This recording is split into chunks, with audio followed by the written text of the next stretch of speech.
আমার প্রশ্ন হচ্ছে কিভাবে একজন ভালো মুসলমান হওয়া যায়? মাশাআল্লাহ, খুব সুন্দর এবং চমৎকার একটা প্রশ্ন। আমরা সবাই মুসলমান, নামে মুসলমান, সবাই ভালো মুসলমান না। আল্লাহর খাতায় মুসলমান কতজন, এটা নিয়ে সন্দেহ আছে। ভালো মুসলমান না হলে সে আল্লাহর খাতায় মুসলমান হতে পারবে না। ভালো মুসলমান না হলে সে মুসলমান হয়ে জান্নাতি হতে পারবে না সরাসরি প্রথম চান্সে। ভালো মুসলমান না হলে সে কখনো আল্লাহর প্রিয় বান্দা হতে পারবে না। ভালো মুসলমান হওয়ার জন্য কয়েকটি বিষয় লাগবে। নাম্বার 1, ইমানটা বিশুদ্ধ থাকতে হবে। ইমানটি কি থাকতে হবে? বিশুদ্ধ থাকতে হবে। আপনাদের এই এলাকাতে চট্টগ্রামে বিশেষ করে আমাদের অনেক মুসলমান ভাইয়েরা আছেন, অনেক মুসলমান বোনরা আছেন, সন্তান হয় না। আল্লাহর কাছে দোয়া করে ঠিক আছে, কিন্তু আবার মাজারেও যায়, যে মাজারে কিছু মান্নত করে, কিছু টাকা পয়সা দেয়, মাজারে গিয়ে অনেকে সিজদা দেয়, অনেকে মাজারে যিনি শুয়ে আছেন তার কাছে বলে বাবা আমাকে একটা ছেলে দিও, আমার একটা ছেলে সন্তান দরকার। আছে না? না, এগুলা সাথে সাথে ইমান নষ্ট হয়ে যাবে, সাথে সাথে ইমান নষ্ট হয়ে যাবে। ভালো মুসলমান তো পরের কথা, আপনার যদি ইমান নষ্ট হয়, আপনার যদি আকীদা খারাপ হয়, আপনার যদি বিশ্বাসটা নষ্ট হয়, তাহলে আপনার ওই যে একেবারে মূলটাই শেষ, আপনার নেকামলে করে কোনো লাভ হবে না। এই জন্য ভালো মুসলমান হওয়ার জন্য প্রথম চ্যালেঞ্জ হলো ইমানটাকে ঠিক রাখা, বিশ্বাসটা ঠিক রাখা। আল্লাহর একত্ববাদ স্বীকার করার মানে হলো আল্লাহর সাথে কারো শরীক সাব্যস্ত না করা। এখন আপনার দোয়া করতে হবে, কার কাছে দোয়া করবেন? আল্লাহর কাছে। আমাদের প্রিয় নবী সাল্লাল্লাহু আলাইহি সাল্লাম তার প্রিয় সাহাবী আব্দুল্লাহ ইবনে আব্বাস রাদিয়াল্লাহু তাআলা আনহু 9 বছর বয়স যখন, তখন তাকে আদর করে স্নেহ করে হাত দিয়ে বললেন, কাঁধে হাত রেখে বললেন, ইযা সাআলতা ফাসআলিল্লাহ ওয়া ইযা ইসতাআনতা ফাসতাইন বিল্লাহ। তোমার যদি কিছু চাওয়া লাগে আল্লাহর কাছে চাইবা, সাহায্য চাওয়া লাগে আল্লাহর কাছে সাহায্য চাইবা। চাওয়া, সাহায্য চাওয়া এগুলো আল্লাহ ছাড়া অন্য কারোর কাছে অলৌকিক সাহায্য চাওয়া যাবে? তাহলে কোনো মাজারের কাছে আমরা সন্তান চাইবো না আল্লাহর কাছে চাইবো? আল্লাহর কাছে চাইবো।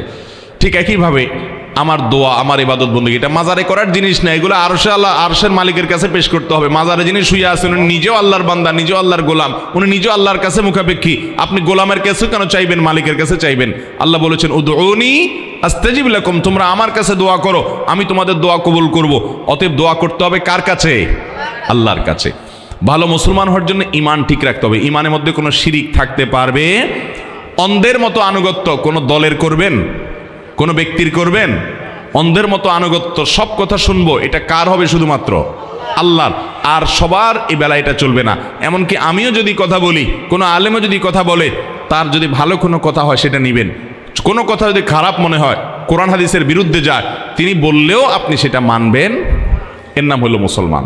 ইমান ঠিক থাকতে হবে যে আমি কার গোলামি করব, কার কথা শুনবো, কার আনুগত্য করব, কার কাছে দোয়া করব, শুধু আল্লাহর।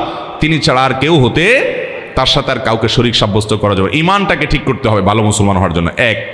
নাম্বার 2, ভালো মুসলমান হওয়ার জন্য 5 ওয়াক্ত নামাজ সুন্দর করে, ভালো করে বুঝেন, 5 ওয়াক্ত নামাজ শুধু পড়লে হবে না। কিভাবে পড়তে হবে? সুন্দর করে। নামাজ সুন্দর কিভাবে করবেন? 2 ভাবে করবেন। নাম্বার 1, সময় হওয়ার পর দেরি না করে যত তাড়াতাড়ি সম্ভব নামাজ পড়বেন। অনেকে নামাজ পড়ে শেষ ওক্তে যায়, বিশেষ করে আমাদের মা বোনদের মধ্যে এই রোগ আছে। জোহরের নামাজটা বেশিরভাগ মহিলারা আমাদের দেশে পড়ে হলো দুপুর 3টার পরে, 3:30টার পরে। কেন? কারণ ঘর বাড়ির কাজকাম সামালেন, রান্নাবাড়ি করে সব গোছান, ছেলে মেয়েদেরকে খানা দেন, স্বামীরে খানা দেন, নিজে গা গোসল ধন, সব ঝামেলা সারতে সারতে 3টা 3:30 বেজে যায়। এরপরে যে উনি আসরের সময় গিয়ে জোহর পড়েন, ঠিক না ঠিক? অথচ নবী করিম সাল্লাল্লাহু আলাইহি ওয়াসাল্লাম বলেছেন সবচেয়ে উত্তম আমল হলো as-সালাতু লি আউয়ালি ওয়াক্তিহা, আউয়াল ওয়াক্তে নামাজ পড়া, এটা হলো সবচেয়ে উত্তম আমল। এই জন্য ভালো মুসলমান হওয়ার জন্য নামাজ শুধু পড়লেই হবে না, 5 ওয়াক্ত নামাজ তো পড়তেই হবে। সেটা পড়তে হবে সুন্দর করে, অর্থাৎ প্রথম সময়ে দেরি না করে, আর দ্বিতীয়ত হলো ধীরে ধীরে, আস্তে আস্তে। যত ধীরে ধীরে নামাজ পড়বেন তত নামাজের কোয়ালিটি বাড়বে, আর যত তাড়াহুড়া করে পড়বেন তত নামাজের কোয়ালিটি কমবে। নামাজি হিসেবে সবচেয়ে ভালো নামাজি কে? আপনার ডানে বামে, আপনার মসজিদে, আপনার কাতারে, আশেপাশে খেয়াল করবেন। আমাদের মা বোনরা নিজেদের মধ্যে খেয়াল করবেন, যেই মানুষটার নামাজে দেখবেন রুকুতে সবচেয়ে বেশি সময় লাস্টিং করে, রুকু থেকে দাঁড়ায় তিনি সবচেয়ে বেশি অপেক্ষা করেন, সিজদায় খুব ধীরে ধীরে যান, যায় সিজদায় আবার অনেক সময় ধরে তাসবিহ পড়ে, সুবহান রাব্বিয়াল আলা, লম্বা সময় নিয়ে সিজদা পড়েন। এরপর সিজদা থেকে উঠে সোজা হয়ে আবার অনেক সময় অপেক্ষা করেন, আবার আস্তে করে সিজদা দেন। এভাবে নামাজের কাজগুলো যে যত আস্তে আস্তে করবে, তার নামাজের ওজন, নামাজের মূল্য, নামাজের ওয়েট তত বেশি হবে। এই জন্য ভালো মুসলমান হওয়ার জন্য ইমানটাকে বিশুদ্ধ করতে হবে, ইমান বিধ্বংসী বিষয় থেকে বাঁচতে হবে। অনেক মুসলমান ইমান আনার পরে এমন কথা বলে ইমান চলে যায়। আল্লাহর আইনের বিরুদ্ধে, আল্লাহর বিধানের বিরুদ্ধে যদি কেউ বলে, সেটা আমার পছন্দের দলও যদি বলে, মানা যাবে? ইমান চলে যাবে, সোজা কথা। তাগুতকে যদি আপনি বন্ধু বানান, ইমান চলে যাবে। অতএব ইমান ঠিক করতে হবে। 1 2 নম্বর হলো নামাজ ঠিক করতে হবে। ভালো মুসলমান হলে কি করতে হবে? নামাজ ঠিক করা মানে দুইটা বলেছি, এক হলো সময় মতো পড়বেন দেরি না করে, আর দ্বিতীয়ত হলো ধীরে স্থিরতার সাথে পড়বেন। ঠিক করবেন তো ইনশাআল্লাহ? আচ্ছা, 3 নম্বর কাজ হলো ভালো মুসলমান হওয়ার জন্য উপার্জন থাকতে হবে হালাল। উপার্জন কি থাকতে হবে? হালাল। আমাদের মা বোনরা আছেন এখানে, আপনাদেরকে বলছি, আপনারা আপনাদের স্বামীদেরকে, বাবাদেরকে, সন্তানদেরকে উৎসাহ দিবেন। আপনারা যদি সঠিক হয়ে যান তাহলে আল্লাহর জমিনে সব সোজা হয়ে যাবে। আপনারা যদি আপনাদের সন্তানদেরকে বলেন, বাবারা হালাল উপার্জন করে নিয়ে আসবা, প্রয়োজনে ডাল ভাত খেয়ে বেঁচে থাকবো, গোশ মাছ খাবো না, কিন্তু হালাল উপার্জন করবা বাবা। অন্যের ছেলে মেয়েরা বিল্ডিং হাঁকায়, গাড়ি হাঁকায়, টাকা পয়সা চকচকে দেখা যায়, আমার দরকার নাই বাবা। হালাল যদি করতে পারো, ব্যবসা বাণিজ্য করে আলহামদুলিল্লাহ করো, আর না হলে আমার দুর্নীতি করে ঘুষ, চুরি, ডাকাতি, এই সমস্ত মানুষের হক নষ্ট করে পয়সা আনবা না, আমরা কষ্ট করে থাকবো। এইটা যদি আপনি করতে পারেন, আপনি ভালো মুসলমান হতে পারবেন। এটা খুব কঠিন কাজ, কিন্তু নামাজ পড়াও সোজা, ইমান রাখাও সোজা, রোজা রাখাও সোজা, পর্দা করাও সোজা, কোরআন তেলাওয়াত করাও সোজা, ওয়াজ শোনাও সহজ। এই যুগের সবচেয়ে কঠিন কাজ হলো আমার উপার্জনটা সব টন টন করে বাজবে। বাজা বুঝেন? এত হালাল হবে যে সেখানে কোনো ভেজাল থাকবে, চেষ্টা করা যাবে না ইনশাআল্লাহ। এটা মুশকিল হলো কি জানেন? এটা করতে গেলে যুদ্ধ করা লাগে নিজের সাথে, কারণ আশেপাশে সবাই 2 নম্বর পথে টাকা পয়সা কামায় আঙ্গুল ফুলে কলা গাছ হয়ে যায়। এটা দেখে আপনার মা বাপ বলবে, আপনার স্বামী, আপনার স্ত্রী বলবে, আপনার বন্ধু বান্ধব বলবে, ছেলে মেয়ে বলবে, তুমি কি করো? আরে দুধ করো, পরে আল্লাহকে রাজি করে নেওয়া যাবে। এগুলো ভুল। ভালো মুসলমান হওয়ার জন্য উপার্জন হারাম, এটা থেকে বেঁচে হালাল উপার্জন থাকতে হবে ইনশাআল্লাহ। হালাল উপার্জন না থাকলে কোনো ভালো মুসলমান হওয়ার কোনো সুযোগই নেই, দোয়াই কবুল হবে না, সোজা কথা। ওই শরীরই জান্নাতে যাবে না। নবী সাল্লাল্লাহু আলাইহি ওয়াসাল্লাম বলেছেন যে শরীর হারাম দ্বারা গঠন হয়েছে।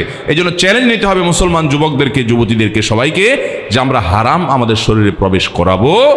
ভালো মুসলমান হওয়ার জন্য 3 নম্বর পয়েন্ট বলেছি হালাল উপার্জন হওয়া। 4 নম্বর পয়েন্ট হলো আচরণ ভালো হওয়া। আজকাল দেখবেন অনেক নামাজি কালামি মুসল্লি পাওয়া যায়, কিন্তু আচরণ খারাপ, ব্যবহার খারাপ, অধিকার নষ্ট করে শ্রমিকের, অধিকার নষ্ট করে কাজের লোকের, অধিকার নষ্ট করে বউয়ের শাশুড়ির অধিকার নষ্ট করে, শ্বশুরের অধিকার নষ্ট করে, শ্বশুর শাশুড়ি হয়ে বউয়ের অধিকার নষ্ট করে, স্বামী হয়ে স্ত্রীর অধিকার নষ্ট করে, স্ত্রী হয়ে স্বামীর অধিকার নষ্ট করে, বন্ধু হয়ে বন্ধুর অধিকার নষ্ট করে, প্রতিবেশী হয়ে প্রতিবেশীর অধিকার নষ্ট করে, এমনকি মুসলমান হয়ে প্রতিবেশী অমুসলমান তারও অধিকার নষ্ট করে। প্রতিবেশী অমুসলমান হলে তার অধিকার আছে না নাই? কিরকম অধিকার জানেন? আব্দুল্লাহ ইবনে ওমর রাদিয়াল্লাহু তাআলা আনহু, নবী করিম সাল্লাল্লাহু আলাইহি ওয়াসাল্লামের একজন প্রিয় সাহাবী, ওনার বাড়িতে একবার ছাগল জবাই হয়েছে। খাওয়া দাওয়া করবেন কোনো আনন্দের উপলক্ষ, তো উনি ওনার পরিবারের লোকদেরকে বললেন, আমাদের পাশের বাসায় যে ইহুদি আছে তার বাসায় কি গোশত পাঠানো হয়েছে ছাগল থেকে? 2 বার জিজ্ঞাসা করলেন।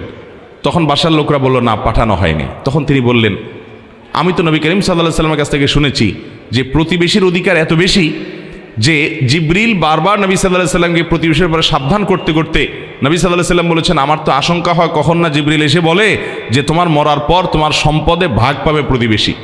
এই কথা বলে কিনা আমি সে আশঙ্কায় ছিলাম। মানে এত প্রতিবেশীর হক। এমনকি অমুসলমান হলেও ইহুদির চাইতে বড় শত্রু মুসলমানদের আর কেউ না। আল্লাহ কোরআনে বলেছেন, লা তাজিদান্না আশাদ্দান নাসি আদাওয়াতান লিল্লাযিনা আমানু আল ইয়াহুদ, ঈমানদারদের জন্য সবচেয়ে বেশি শত্রু পাবা তোমরা ইহুদিদেরকে। সেই ইহুদিও যদি আমার প্রতিবেশী হয়, আমার গ্রামের হয়, আমার পাশের বাড়ির হয়, বসবাস করে, তার প্রতি শুধু সদাচরণ করা না, তার বাসায় হাদিয়া পাঠানো, খাবার পাঠানো, এটা শিক্ষা আমাদেরকে ইসলাম দিয়েছে। ঠিক না বে ঠিক? তাহলে ভালো মুসলমান হতে হলে মুসলমান তো বটেই, অমুসলমানের সাথেও সুন্দর আচরণ, ভালো আচরণ করতে হবে। আর মুসলমান যারা আছেন, আত্মীয় স্বজন, বাবা মা, সবার প্রতি সদাচরণ করা, তার কারো ব্যবহার খারাপ না করা, সবার হক আদায় করা, এটা ভালো মুসলমান হওয়ার জন্য জরুরি। তাহলে 4 নম্বর শর্ত বলেছি আখলাক বা আচরণটা ভালো হওয়া। এই 4টা কাজ যদি আপনি ঠিকঠাক মতো করতে পারেন ইনশাআল্লাহ, এর পাশাপাশি হারাম কাজ থেকে বেঁচে থাকবেন, মৌলিক ফরজ বিধানগুলো মেনে চলবেন, ইনশাআল্লাহ আপনি ভালো মুসলমান হয়ে যাবেন। ওইটাকে আমরা 5 নম্বর পয়েন্ট বললাম। আমরা আবারও বলি, 1 নম্বর ইমানটাকে শুদ্ধ করবেন, শিরিক মুক্ত ইমান আনবেন। নাম্বার 2, নামাজটাকে সুন্দর করবেন, ওয়াক্ত হওয়ার পরে দেরি করবেন না এবং ধীরে ধীরে পড়বেন। নাম্বার 3, হালাল উপার্জন করবেন, হারামের ধারে কাছে যাবেন না, চ্যালেঞ্জ নেবেন। নাম্বার 4, আচরণ ভালো করবেন, সবার অধিকার আদায় করবেন, কারোর অধিকার নষ্ট করবেন না। বান্দার হকটা অনেক গুরুত্বপূর্ণ। আল্লাহর হকে একটু ভেজাল হলেও আল্লাহ মাফ করবে, বান্দার হকে কিন্তু ছাড় নাই। অতএব বান্দার হক যেন ঠিকঠাক মতো আদায় করেন। স্ত্রী হয়েছেন, তাহলে স্বামী আমার অধিকার নষ্ট করুক, আমি তার অধিকার নষ্ট করবো না, তার প্রাপ্য অধিকার আমি তাকে দেব।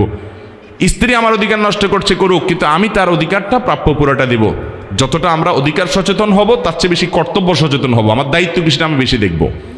5 নম্বর হলো আপনার অন্য আল্লাহর যে মৌলিক ফরজ বিধানগুলো আছে সেগুলো মানা, মোটা মোটা যে হারাম জিনিসগুলো আছে সেগুলো থেকে বাঁচার চেষ্টা করব। এভাবে যদি আমরা 5 কাজ করি, ইমান ঠিক করি, নামাজটা সুন্দর করি এবং হালাল উপার্জন করি, আচার আচরণ ভালো করি, সবার অধিকার ঠিকঠাক মতো দেই, মোটা দাগে ফরজগুলো রোজা রাখা, জাকাত দেওয়া ইত্যাদি, হজ করা, এগুলো যদি মেনে চলি এবং হারাম কাজ, জেনা, ব্যভিচার ইত্যাদি থেকে বেঁচে চলি, ইনশাআল্লাহ একজন আদর্শ ভালো মুসলমান হতে পারবেন। একজন আদর্শ ভালো মুসলমান মানে কিন্তু আমলের পাহাড় গড়া না। দুনিয়ার আমল কতগুলো করে নিলেন, আপনি ভালো মুসলমান হয়ে গেলেন, জি না। ভালো মুসলমান হতে হলে এই পয়েন্টগুলো আপনাকে মাথায় রাখতে হবে। আল্লাহ তাআলা আমলের তৌফিক দান করুন।